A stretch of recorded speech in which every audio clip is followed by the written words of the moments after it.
France के लियों का ये नज़ारा किसी क्यूबिस्ट पेंटिंग जैसा है। कुछ इमारतें ऐसी हैं जिन्हें देखकर पुनर्जागरण काल याद आता है। 15वीं सदी में इटली के व्यापारी यहाँ आने लगे और मध्यकाल के इस चर्च सेंट यों के इर्द गिर्द शहर बसाया। तंग गलियां और छोटे छोटे महल, इनमें से कईयों में तो छिपे हुए आंगन भी मिल जाएंगे। ऐसे छिपे हुए आंगन तक पहुंचने के लिए कई गलियों से गुजरना पड़ता है। इन गलियारों को ढूंढना भी आसान नहीं, क्योंकि ये भी छिपे रहते हैं।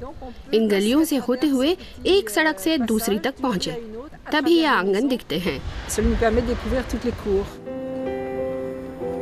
5 सितारा होटल कूर दे लूज को देखकर पता लगता है कि उस जमाने में महल किस तरह से बना करते थे। यहाँ की कई दीवारें तो 14वीं शताब्दी में बनी हैं।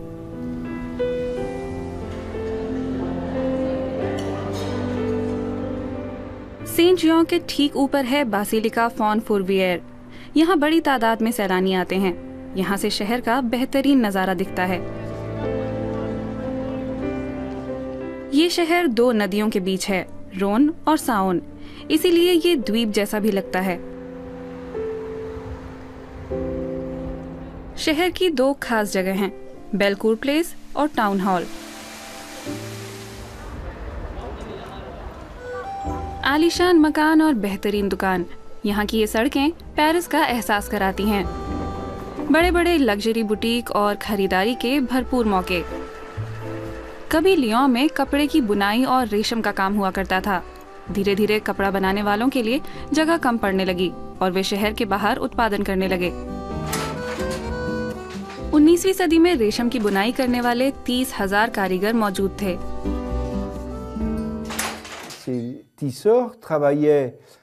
कारीगर शाही घराने के लिए काम किया करते थे, सिर्फ रईस ही नहीं, आम लोगों के लिए भी।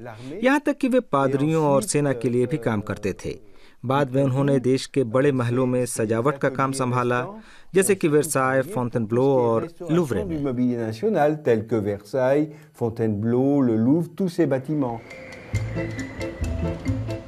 आज यहाँ नई प्रतिभाओं को मौका दिया जा रहा है और सरकार इस पर खास जोर दे रही है। बोरिस फ्यूशी ने महिलाओं के लिए रेंज तैयार की है, जिसमें वे केवल रेशम का इस्तेमाल करते हैं। और आंद्रेया वाजियोने ने चांदी के डिजाइनर गहने बनाकर नाम किया है। जैसे जैसे शहर का ये हिस्सा खाली होता गया, हमने सोचा कि यहाँ नई प्रतिभा को लाना चाहिए। हम चाहते हैं कि डिजाइनर नया फैशन लेके यहाँ आए, इससे उनकी कंपनियों को भी फायदा मिलेगा।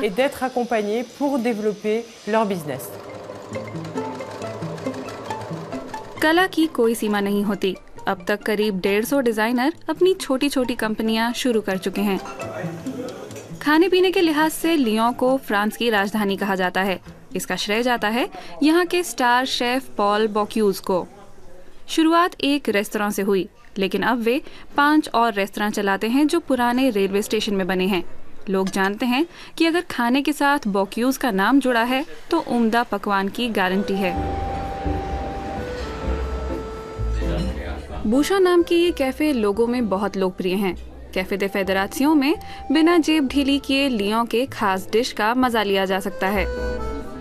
वाइन के लिए यहाँ नलके वाले पीपे का इस्तेमाल होता है, जो आमतौर पर बियर के लिए किया जाता है।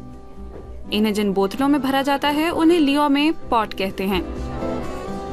रविवार को साउन नदी के किनारे इस बाजार का आनंद अद्भुत है। स्ट्रीम बोट की सैर भी बहुत लोकप्रिय है। इनमें सवार लोग साउन और रोन के संगम तक जाना चाहते हैं। इस जगह को कॉन्फ्लूसियों कहते हैं। यहाँ नया कॉम्प्लेक्स बन गया है। आधुनिक इमारतों में बड़े बड़े दफ्तर, घर और शॉपिंग मॉल हैं। कई अब भी तैयार हो रहे हैं, जैसे कि कॉन्फ्लूसियों का साइंस म्यूजियम। इसे 2014 में खोला जाएगा। उम्मीद है कि तब यहाँ हर साल 50 लाख लोग आया करेंगे।